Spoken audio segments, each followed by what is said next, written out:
नमस्कार बच्चों, फैक्ट वाला में आपका स्वागत है। आज की इस वीडियो में हम बात करेंगे 9 नवंबर के करंट अफेयर्स के बारे में और साथ में कुछ स्टैटिक जीके के एमसीक्यूज भी हैं, तो वीडियो को लास्ट तक ज़रूर देखना। तो आज का हमारा क्योट है, पसीने की स्याही से जो लिखते हैं अपने इरादों को, उनके मुकद्दर के पन्ने कभी कोरे नहीं हुआ करते। इसी के साथ आज का हमारा पहला क्वेश्चन है, हाल ही में किसने असम के मुख्य सूचना आयुक्त के पद से इस्तीफा दिया है? इसका सही आंसर है भास्कर ज्योति महंत। भारत के मुख्य चुनाव आयुक्त कौन है? ज्ञानेश कुमार। और इन्होंने 19 फरवरी 2025 को भारत के 26वें मुख्य चुनाव आयुक्त के रूप में कार्यभार संभाला था। अगला क्वेश्चन है, भारत ने हाल ही में मेलिसा तूफान से प्रभावित किस कैरेबियाई राष्ट्र को 20 टन मानवीय सहायता भेजी? तो किसको भेजी? जैमका को। और चक्रवात से संबंधित कुछ और क्वेश्चंस हैं, जैसे कि ऑस्ट्रेलिया में चक्रवात को किस नाम से जाना जाता है? तो विली विली। किस चक्रवात को म्यांमार में गेको नाम दिया था? ताउते। ये इंपॉर्टेंट क्वेश्चन है, प्रीवियस ईयर भी आ चुका है। अगला क्वेश्चन है, भारत में राष्ट्रीय चक्रवात जोखिम शमन परियोजना NCRMP का मुख्य उद्देश्य क्या है? तो इसका मुख्य उद्देश्य है चक्रवात जोखिमों को संबोधित करने और आपदा प्रबंधन को बढ़ावा देने के लिए। अगला क्वेश्चन है, राष्ट्रपति द्रौपदी मुर्मू किन दो देशों की 6 दिवसीय यात्रा कर रही हैं, जो किसी भी भारतीय राष्ट्रीय अध्यक्ष की उन देशों की पहली यात्रा होगी? तो वो कौन से देश है? अंगोला और बोट्सवाना। और अंगोला और बोट्सवाना दोनों अफ्रीका महाद्वीप में स्थित हैं। ये दक्षिणी अफ्रीका में स्थित दो देश हैं। अगला क्वेश्चन है, भारत की पहली डिजिटल जनगणना के प्रशिक्षण चरण के लिए लॉन्च किए गए 2 नए मोबाइल एप्लीकेशन का नाम क्या है? तो क्या नाम है? Digital layout map DLM and census 2027 house list app. और इसी के साथ जनगणना से संबंधित कुछ और क्वेश्चंस हैं, जैसे कि भारत की पहली जनगणना 2 चरणों में हुई थी। अगर पहली बात करें तो गैर समकालिक जनगणना, जो कि 1872 में हुई, और इसको ब्रिटिश वॉइसराय लॉर्ड मेयो के कार्यकाल में शुरू किया गया था। यह देश के अलग अलग हिस्सों में अलग अलग समय पर करवाई गई थी, इसलिए इसे गैर समकालिक जनगणना कहते हैं। आगे है समकालिक जनगणना, जो कि 1881 में हुई थी। यह भारत की पहली पूर्ण और समकालिक जनगणना है, जो कि 1881 में लॉर्ड रिपन के कार्यकाल में हुई थी।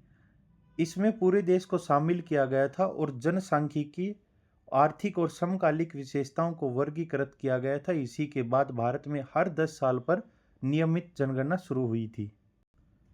अगला क्वेश्चन है, हाल ही में सक्षम यानी एबल बॉडी राष्ट्रीय जूनियर तीरंदाजी टीम में चयन होने वाली भारतीय पैरा एथलीट बनकर किसने इतिहास रचा?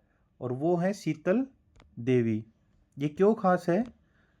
भारतीय तीरंदाज शीतल देवी ने हाल ही में राष्ट्रीय जूनियर तीरंदाजी चयन ट्रायल में शानदार प्रदर्शन कर इतिहास रचा। उन्होंने सक्षम यानी एबल बॉडी तीरंदाजों के साथ प्रतिस्पर्धा करते हुए भारत की जूनियर टीम में जगह बनाई। यह पहली बार हुआ है कि किसी भारतीय पैरा एथलीट ने सक्षम अंतर्राष्ट्रीय तीरंदाजी प्रतियोगिता में देश का प्रतिनिधित्व करने के लिए क्वालिफाई किया। यानी ये शीतल देवी है, ये है। और ये पहला मौका है जब कोई भारत का पहला पैरा एथलीट सक्षम तीरंदाजी टीम में शामिल हुआ है। और इनके बारे में कुछ और जानकारी, जैसे कि शीतल देवी जन्म से ही उनके दोनों हाथ नहीं है और वो पैरों से धनुष चलाती हैं। वह पहले से ही विश्व चैंपियन और पैरालंपिक पदक विजेता हैं, जिन्होंने पेरिस 2024 में पैरा ओलंपिक में कांस्य पदक जीता था। और शीतल देवी मुख्य रूप से जम्मू कश्मीर के किश्तवाड़ जिले के एक छोटे से गांव की रहने वाली है। अगला क्वेश्चन है, कौन सा राज्य भारत में सभी महिला कर्मचारियों, सरकारी और निजी दोनों क्षेत्रों को कवर करते हुए प्रति माह 1 दिन का सौतनिक मासिक धर्म अवकाश स्वीकृत करने वाला पहला राज्य बन गया। कौन है? कर्नाटक। अगला क्वेश्चन है, हाल ही में भारत के नियंत्रक एवं महालेख प्रशिक्षण यानी कैग ने किस विभाग के 2 नए विशेष कैडरों के निर्माण को मंजूरी दी है? तो कौन है? Indian audit and accounts department. Bharat के पहले नियंत्रक और महालेख प्रशिक्षक यानी कैग कौन थे? वी नरहरि राव थे। उन्होंने 1948 से 1954 तक पद संभाला था। और वर्तमान में सीएजी कौन है? भारत के संजय मूर्ति, जिन्होंने नवंबर 2024 में ये पद संभाला था। उन्होंने गिरीश चंद्र मुर्मू का स्थान लिया था।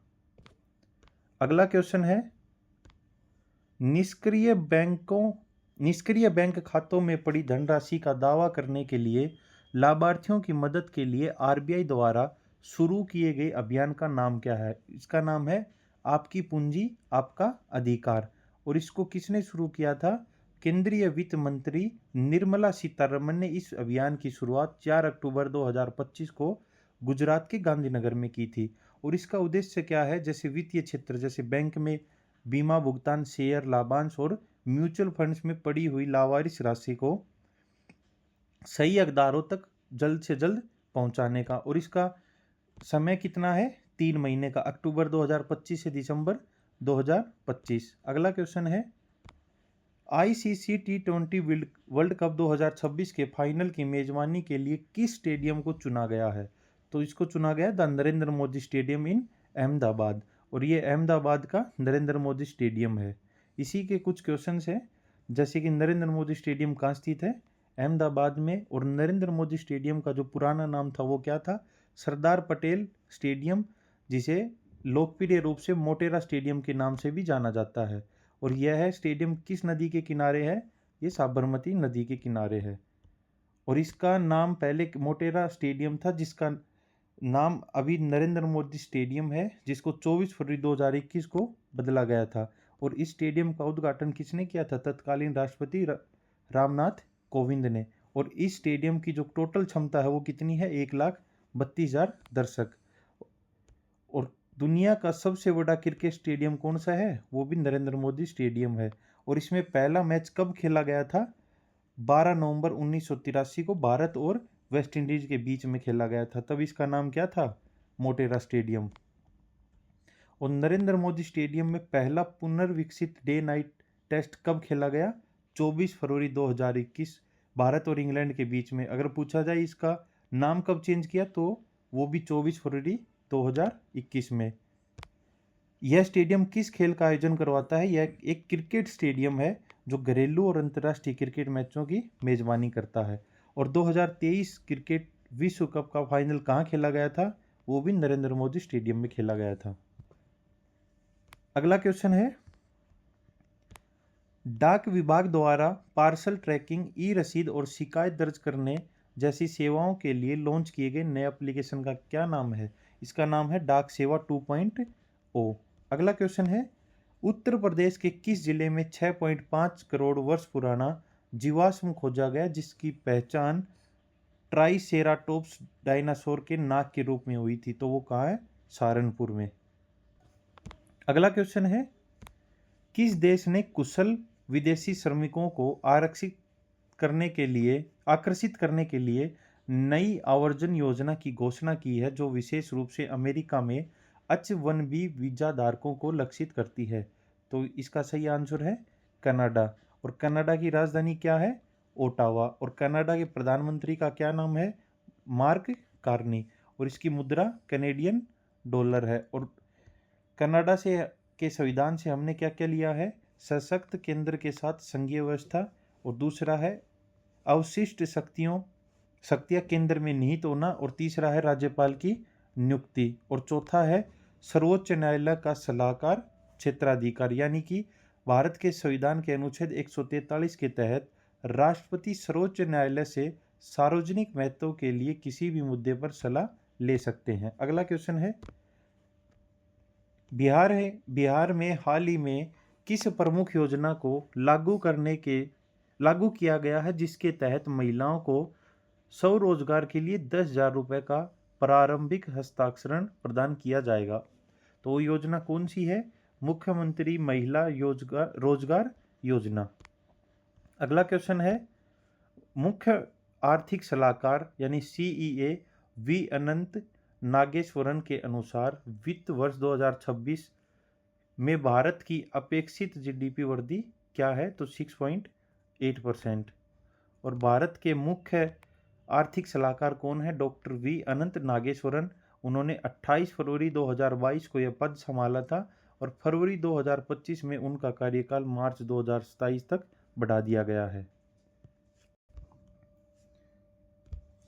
किस संस्था ने हाल ही में उत्सर्जन अंतराल 2025 की रिपोर्ट जारी की? तो उसका सही आंसर है United Nations Environment Programme UNEP। और इसकी स्थापना कब हुई थी? 1972 में। और इसका मुख्यालय कहाँ है? केन्या के नैरोबी में। और UNEP हर साल 5 जून को विश्व पर्यावरण दिवस मनाता है ताकि पर्यावरण के प्रति जागरूकता बढ़ाई जा सके। ये इंपॉर्टेंट है, इसको याद रखना कि विश्व पर्यावरण दिवस कब मनाया जाता है?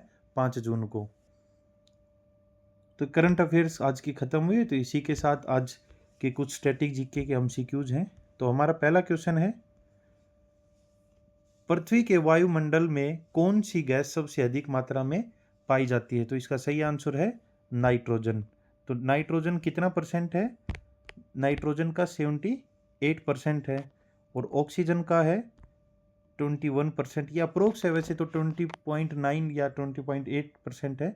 और जो बाकी का जो 1% है उसमें कार्बन डाइऑक्साइड, वाटर वेपर और अदर गैसेज आती हैं। अगला है,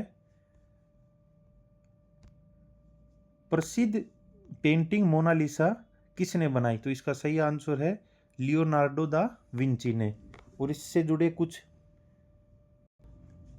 रहस्य और कहानियां हैं। जैसे कि ऐसा माना जाता है कि ये जो पेंटिंग है इसकी रहस्यमयी मुस्कान है, यानी इसको अलग अलग अगर कोणों से देखेंगे और इस पेंटिंग में ना तो इसमें पलकें हैं और ना इसके बोहे हैं। और ये ऐसा माना जाता है कि जो ये लियोनार्डो दा विंची थे, इन्होंने ये पेंटिंग 1503 से शुरू करके 1519 तक इसके ऊपर काम किया था और 1519 में उनकी मृत्यु हो गई थी। और इसको अपूर्ण पेंटिंग माना जाता है। ये पेंटिंग आप सबने देखी होगी, ये है मोनालिसा की पेंटिंग। अगला क्वेश्चन है, ऑस्ट्रेलिया की राजधानी क्या है? तो सही आंसर है कैनबरा। अगला है, गौतम बुद्ध ने अपना पहला उपदेश किस स्थान पे दिया था? तो सही आंसर है सारनाथ। और गौतम बुद्ध से संबंधित कुछ और भी क्वेश्चंस हैं, जैसे कि गौतम बुद्ध का जन्म कब हुआ था? तो 1563 ईस्वा पूर्व में। और कहाँ हुआ था? लुम्बिनी में, जो कि कहाँ है? नेपाल में। और गौतम बुद्ध के बचपन का नाम क्या था? सिद्धार्थ। और गौतम बुद्ध के पिता और माता का क्या नाम था? तो उनके पिता का नाम था सुधोधन और माता का नाम महामाया। और उनकी माता के निधन के बाद उनकी सौतेली माँ प्रजापति गौतमी ने उनका पालन पोषण किया था। उनकी पत्नी और पुत्र का क्या नाम था? तो उनकी पत्नी का नाम था यशोधरा और पुत्र का नाम राहुल था। कितने वर्ष की आयु में गौतम बुद्ध ने ग्रह त्याग किया था? तो इसका सही आंसर है 29 वर्ष की आयु में। और गौतम बुद्ध ने अपना पहला उपदेश कहाँ दिया था? सारनाथ, बनारस में। और जिसे क्या कहा गया? धर्म चक्र प्रवर्तन।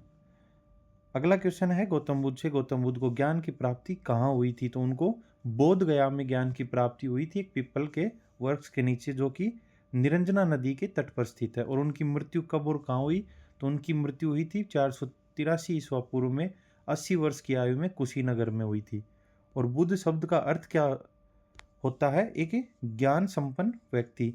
बुद्ध धर्म के 4 आर्य सत्य हैं, जो कि पहला है दुख संसारों से भरा है, दूसरा है दुख का कारण इच्छा है, तीसरा है दुख का निवारण संभव है, और चौथा है दुख का निवारण का मार्ग अष्टांगिक मार्ग है। और ये अष्टांगिक मार्ग क्या क्या होते हैं? पहला है सही दृष्टि, दूसरा है सही इरादा, तीसरा सही भाषण, चौथा है सही कर्म, पांचवा है सही आजीविका, छठा है सही प्रयास, और सातवां है सही दिमागीपन, और आठवां है सही एकाग्रता। अगला क्वेश्चन है, बौद्ध धर्म में त्रिपिटक क्या है? ये बौद्ध धर्म के प्रमुख ग्रंथ हैं, जिनमें विनय पिटक, सुत्त पिटक और अधिधम्म पिटक शामिल हैं। अगला क्वेश्चन है, बौद्ध धर्म में हीनयान और महायान क्या हैं? ये बौद्ध धर्म में दो प्रमुख संप्रदाय हैं। हीनयान बुद्ध को एक शिक्षक के रूप में मानते हैं, जबकि महायान उन्हें एक देवता के रूप में पूजते हैं। बौद्ध धर्म में निवारण का अर्थ क्या है? इच्छाओं और दुखों से मुक्ति प्राप्त करना। जातक कथाओं का संबंध किससे है? वो किससे संबंध है? गौतम बुद्ध के पिछले जन्मों की कहानियों से। अगला क्वेश्चन है, किसकी सिफारिश पर भारतीय संविधान में मौलिक कर्तव्यों को शामिल किया गया? तो सही आंसर है स्वर्ण सिंह कमेटी यानी स्वर्ण सिंह समिति के द्वारा। भारतीय संविधान में मौलिक कर्तव्यों को 42वें संविधान अधिनियम 1976 के तहत जोड़ा गया था। और ये जो मौलिक कर्तव्य हैं ये रूस से लिए गए हैं। और अगर बात करें मौलिक अधिकारों की तो वो अमेरिका से लिए गए हैं। तो मौलिक कर्तव्य रूस से लिए गए हैं और नागरिकों को देश के प्रति उनके नैतिक और नागरिक दायित्वों को याद दिलाने के लिए इन्हें संविधान के भाग 4A में अनुच्छेद 51A के तहत जोड़ा गया है। ये कर्तव्य प्रकृति में गैर न्यायिक और जिसका अर्थ है कि इन्हें अदालत द्वारा लागू नहीं किया जा सकता। यानी कि जो मौलिक कर्तव्य है उनको अदालत के द्वारा लागू नहीं कर सकते, जबकि मौलिक अधिकार है उनको हम अदालत के द्वारा लागू करवा सकते हैं। और जब इनकी शुरुआत हुई थी तब ये 10 कर्तव्य थे, लेकिन 86वें संविधान संशोधन अधिनियम जो कि कब हुआ था? 2002 में, इसके माध्यम से एक और कर्तव्य जोड़ा गया। तो फिलहाल मौलिक कर्तव्यों की संख्या कितनी होगी? 11। आज की वीडियो आज यहीं समाप्त होती है। अगर वीडियो अच्छी लगी तो वीडियो को लाइक करें, वीडियो को शेयर करें और चैनल को सब्सक्राइब करें। Thank you and have a nice day.